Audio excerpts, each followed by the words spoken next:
Montana is a state with a fairly dark past. There's countless unnamed graves scattered all across the landscape. There's the infamous Battle of Bighorn. But there's one area in Montana that's more synonymous with strange happenings than pretty much anywhere else in the state. And that is located up along the Rocky Mountains, one specific range in particular that the Crow often referred to as Awakawapia, otherwise known as the Crazy Mountains. And today's story, what happened to these guys in the Crazy Mountains, is one of the most horrifying stories I've heard come out of the crazies. But before we get into that encounter, if you've had an encounter or know a story you'd like to have shared here on the show, please email me at the link below. If you like today's story, gently slap that like button. And if you haven't done so already, especially if you're a return viewer, hit that subscribe button. While you're at it, lasso up that notification bell so you don't miss out on any future content. Now, let's get into today's encounter.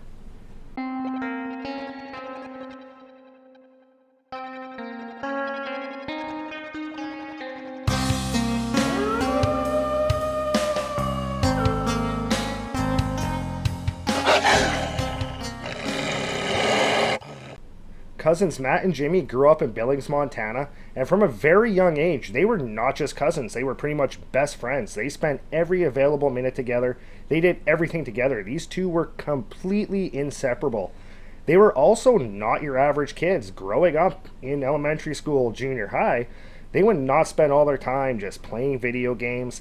They spent a lot of time outside, out in the outdoors. They also spent a lot of time up in the mountains with their dads. Their dads were both fish and game officers, so whenever their dads were not working, their fathers, they would take them up into the mountains, they would take them out fishing, they would teach them how to identify different plants, different animals, and taught them a lot about conservation. Both Matt and Jimmy were very inspired by their fathers growing up, to the point that when they were teenagers in high school, both of them had already set their career goals on becoming fish and game officers themselves. One other thing that Matt and Jimmy did a lot of growing up was riding horses out at Jimmy's uncle's ranch. Both their fathers, for their jobs, rode horses quite often, so their fathers, from a very young age, taught them how to ride out at Jimmy's uncle's ranch, and the boys absolutely love riding on horseback. Once Jimmy got his driver's license, the two of them, whenever their fathers did not have time to go out into the mountains, Matt and Jimmy would head off into the mountains on their own, and it was no big deal. Their fathers had taught them very well. Their fathers were not really concerned about their safety. They knew their sons can handle themselves. So it was really no big deal for these two boys to head off into the wilds of Montana. Even sometimes they would take a trailer with the horses, and they'd be gone for 2-3 days riding through the mountains on horseback. And again, it just really was not too big of a deal to their parents. Both Matt and Jimmy were also very much into history, and they knew Montana had a very rich history from the Western expansion. So every single time they would head off into the mountains, they were always looking for different types of artifacts. Stuff like arrowheads, parts of wagons, things left behind by the pioneers. And more times than not, they would not find anything, but it was just the excitement to them of knowing that when they would go out into the wilderness, they could stumble upon something from well over 100 years ago. And that kind of added to the excitement when they would go on these adventures. Now, they also knew a lot of the dangers of the mountains. They knew a lot of the lore of the mountains. And there was one section of mountains in particular that they were always warned about growing up by Jimmy's mother. Jimmy's mother was Crow, and she always warned them about the crazy mountains and the weird things that go on there. How people sometimes will go up into these mountains and just never be seen from again, and the different weird happenings of it. Jimmy's mother did not want them ever going to the crazies without their father, and that was kind of the one rule that she had. Now, when these boys turned 18, they graduated from high school, they were getting all set to go off for training to become fish and game officers, but they had a couple of months before they had to set off for schooling to train to become fish and game officers, so they had a lot of time on their hands. So they started talking with each other about what they were going to do with all this time. And they figured, you know what, we've been out to the Rockies several times by ourselves. We've been out to the ranch. Let's do something we haven't done before. You know what, let's go check out the crazies. You know, we're not supposed to go there on our own, but, you know, we've been there with our fathers. We know the area pretty well. but we've never been there on our own. Let's take this opportunity. Let's head up into the crazies. Let's just see what we can find out there. And that's exactly what they did. So once the day came when they were going to start their trip, they told their parents that they were going to head out to the mountains. They left out the part about going out to the crazies just because they knew that Jimmy's mother would absolutely freak out on them and not want them to go. So just to avoid that drama, they just said they were going out to the mountains. Now, both of them were very aware that whenever you head off into the mountains, it's best to tell somebody where you're going just in case something happens. But both of them were very confident in their skills, and they figured, you know what, we're going to be completely fine. We don't need to tell them exactly where we're going, because if we say where we're going, we're probably not going to be allowed to go. They're going to find a way to stop us. So that's why they just left that out.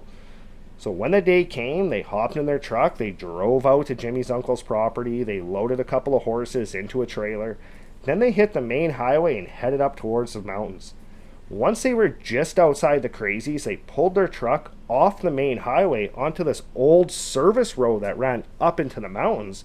They pulled it off to the side, they got out, they ended up getting their horses ready, grabbed all their gear, and then on horseback, they set up further up that old trail.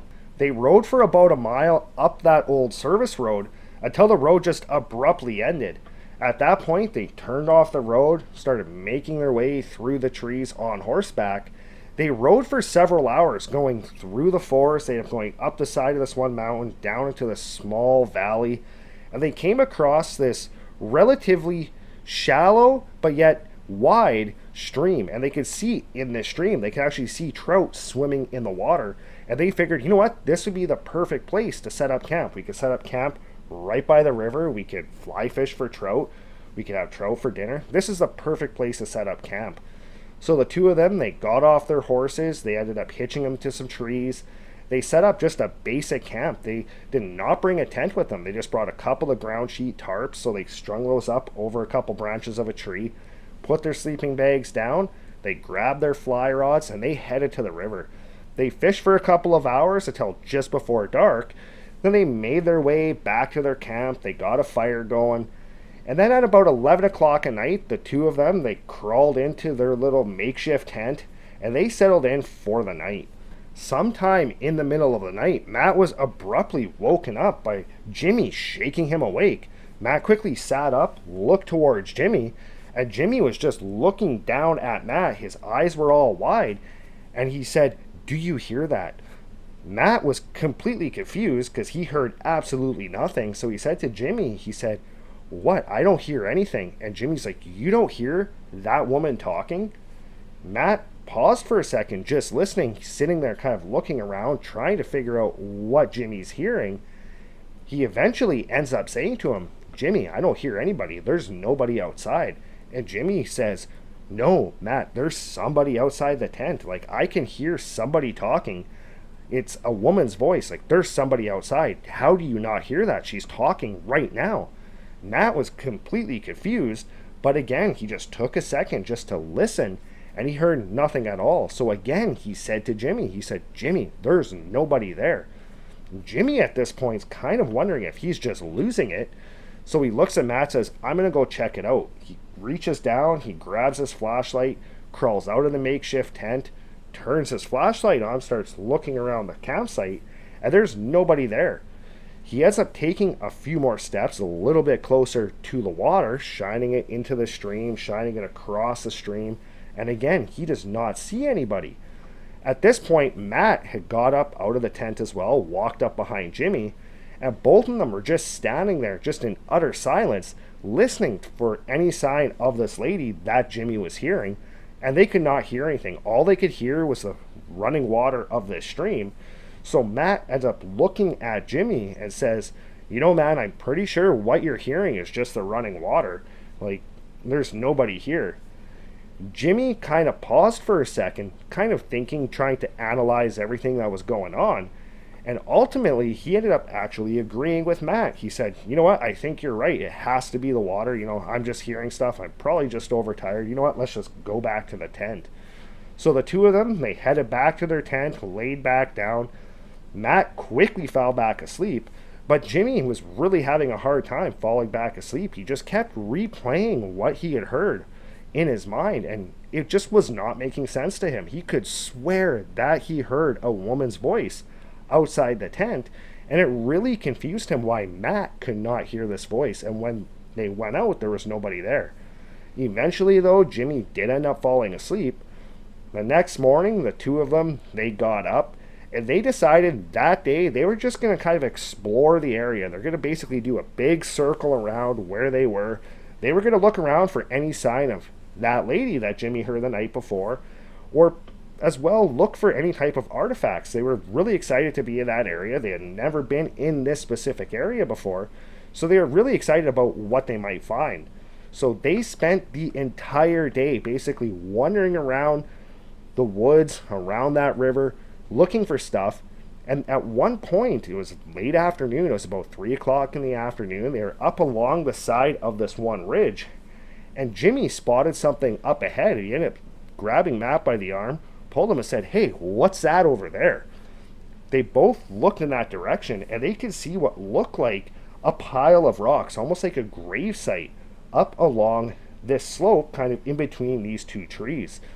The two of them slowly walked closer towards that pile of rocks, and when they got right up to it, sure enough, that's what it looked like. It looked like an old gravesite. The rocks, they were stacked about 3.5 feet high, about 5.5 feet long, and as soon as they got right up beside it, both of them were just immediately hit with this feeling like they should not be there. The air felt incredibly heavy. The entire area was just completely silent, and without saying a word, they just kind of looked at each other, nodded. They turned around, headed back down towards the river. Once they crossed the river, Jimmy looked at Matt and said, "Hey, when we were up there, did something feel off? Like the air, it felt really heavy. I just felt like we shouldn't be there." Matt said, "Yeah, that's exactly what I felt too." And then Jimmy said to Matt, he said, "But did you hear the voices?" Matt, again, just completely confused, because up at that gravesite, it was completely silent. He looks down at Jimmy and says, "Jimmy, I don't know what you're talking about, man. There was no voices. That area was completely silent, like an eerie silence." Jimmy said, "Well, I'm telling you, like, I heard a woman's voice again. Like, I don't know what's wrong with me, what I'm hearing, but I'm telling you, I heard a woman's voice up there." Matt, again, just completely confused because he heard absolutely nothing, said to Jimmy, he said, "Are you sure you're not just hearing the river? Like, I'm pretty sure that's what you're hearing." And Jimmy's like, "No, it's not the river. Like, I'm telling you, Matt, I'm hearing a woman's voice. Like, there's a woman in the area. Like, I don't know if she's messing with me or what, but, and I don't know why you can't hear it, but I'm definitely hearing a woman's voice." Matt, again, he just did not know what to make of that. He ended up telling Jimmy, "You know what, Jimmy, I think your imagination's getting away with you. Maybe you're overtired. You know, we should call it an early night tonight." So with that, they ended up taking the horses down to the water so they could have a drink. They made their way back up to camp. They got a fire going. They had some food. And that night, it was pretty early. It was about 8:30. Jimmy headed into their tent. Matt sat up for about another hour just tending to the fire, making sure that it was going to go out. Once it burnt its way down, he made his way into the tent and he settled in for the night as well. A couple of hours later, Matt was again woken up, but this time it wasn't because of Jimmy. It was because the horses outside the tent were just completely losing their mind. Matt quickly sat up, looked towards Jimmy, and Jimmy as well was sitting completely straight up, just staring out the front of the tent. Matt ended up calling out to Jimmy, and Jimmy did not respond. He just sat completely motionless, looking out the front of the tent. Matt, at this point, reaches up, grabs Jimmy's shoulder, tries to shake him, and Jimmy did not budge. He barely moved at all. He was completely stiff, just staring out the front of the tent. Matt was completely confused why his cousin's not responding to him, when all of a sudden Jimmy, he just stands up, walks out of the tent, and Matt watched him walk out of the tent, past the embers of the fire, and disappear into the woods on the other side of the campsite.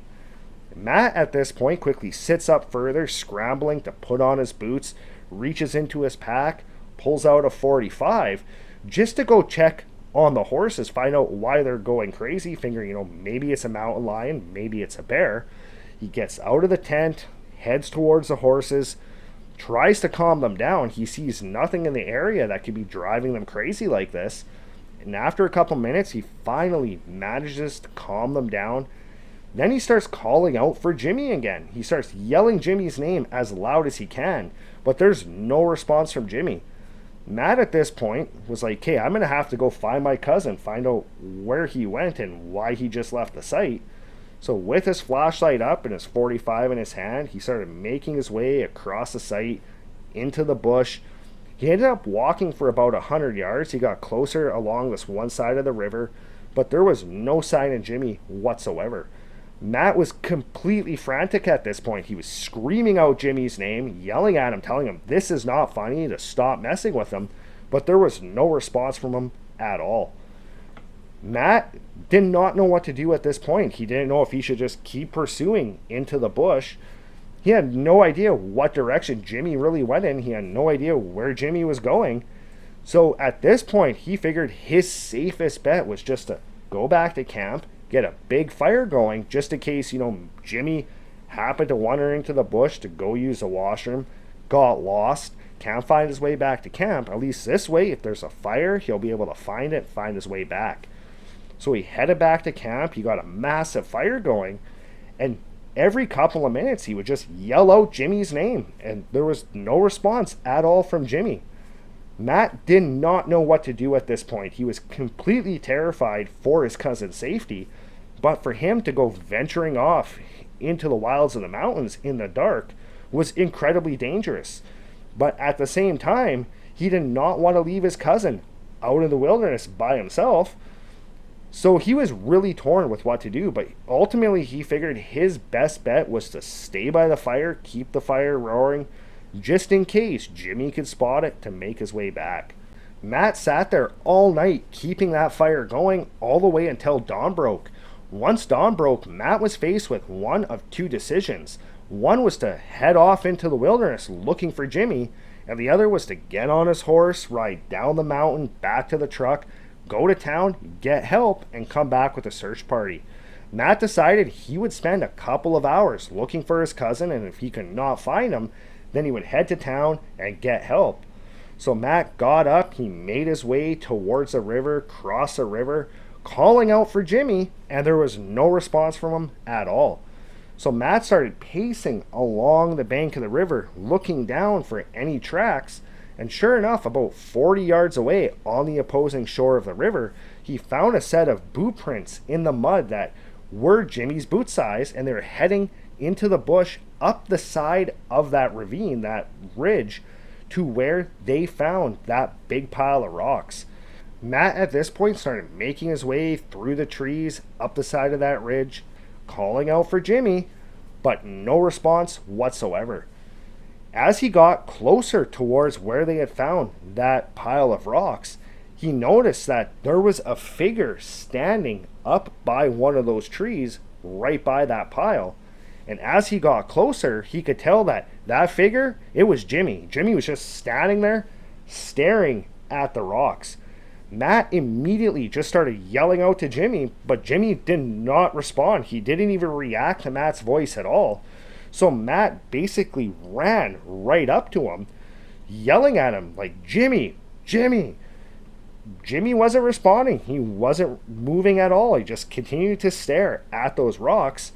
Matt got right up beside him, kind of grabbed Jimmy's shoulder, tried shaking him. Jimmy, just like in the tent, he just would not budge. He was completely stiff, staring at those rocks. Matt is like yelling in Jimmy's ear at this point. Jimmy's not even flinching, and no matter what Matt did, he could not get a response from him. No matter what he would do, Jimmy would not respond. Matt, out of complete frustration, walks around in front of Jimmy, puts his hands up on Jimmy's shoulders, and all of a sudden he just lets go, steps back, just in utter disbelief of what he's looking at, because Jimmy was completely motionless, completely expressionless, but his eyes were rolled back and just completely white.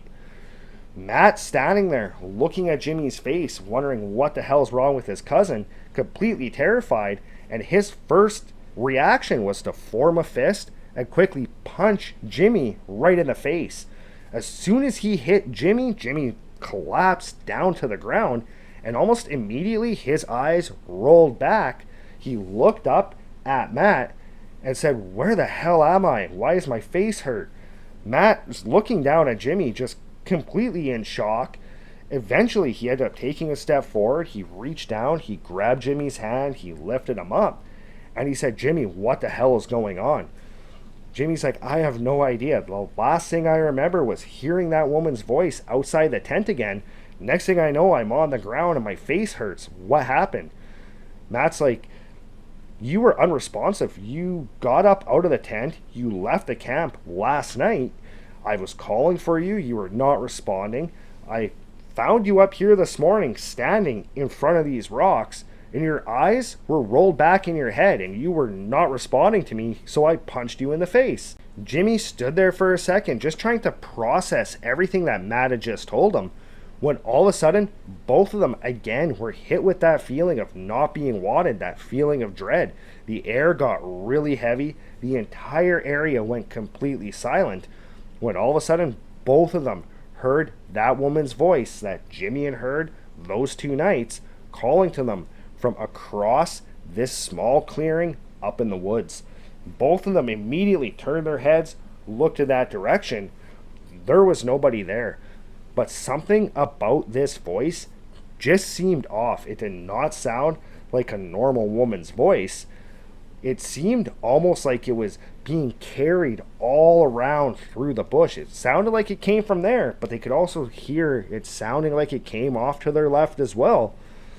Both of them just stood there completely frozen, not really sure if they were actually hearing this voice or not, when all of a sudden they heard that voice again, clear as day, from all around them, saying, "You should not have come here. Leave now." Both of them immediately just felt that overwhelming feeling of dread. They both turned around, they ran back down towards the river. The entire time they could hear that voice just yelling, "Leave now, leave now." And it was getting louder and more aggressive every single time they heard it. When they got back to their camp, both their horses were going completely crazy, to the point that neither of them wanted to even try climbing on them. They knew trying to get on their horses when they're behaving like this, they're going to get bucked off, they're going to get hurt. So they just grabbed the horses by the reins, trying to control them, made their way down the mountain back to their truck. When they got back to their home in Billings, they actually talked with Jimmy's mother. They ended up confessing to where they went, and she was really upset with them. She told them that there's spirits up in the crazies, and that's why she did not want them to go there. To this day, neither Jimmy or Matt have any real explanation to what happened that night, why Jimmy was like in a trance, almost like he was possessed by some form of spirit or some type of entity. But to this day, neither of them will go anywhere near the crazy mountains, and both of them, if they ever come across any form of rock structure like that, they immediately turn around, they leave the area, and they don't go back. Well, that's it for today's encounter. I don't know about you, but the thought of something being able to control or possess you and you not being able to do anything about it, that is absolutely terrifying to me. But I really like to know your thoughts. What do you think happened to Jimmy that night? Do you think he was being possessed or controlled by some form of spirit or entity? I'd really like to know your thoughts on that. As well, if you haven't checked out the Dark Wilderness podcast, there will be a link in the description below for that. Please join me over there. I think you will enjoy that. But as always, thanks for joining us. If you haven't done so already, hit that subscribe button. While you're at it, lasso that notification bell, and I'll see you next time.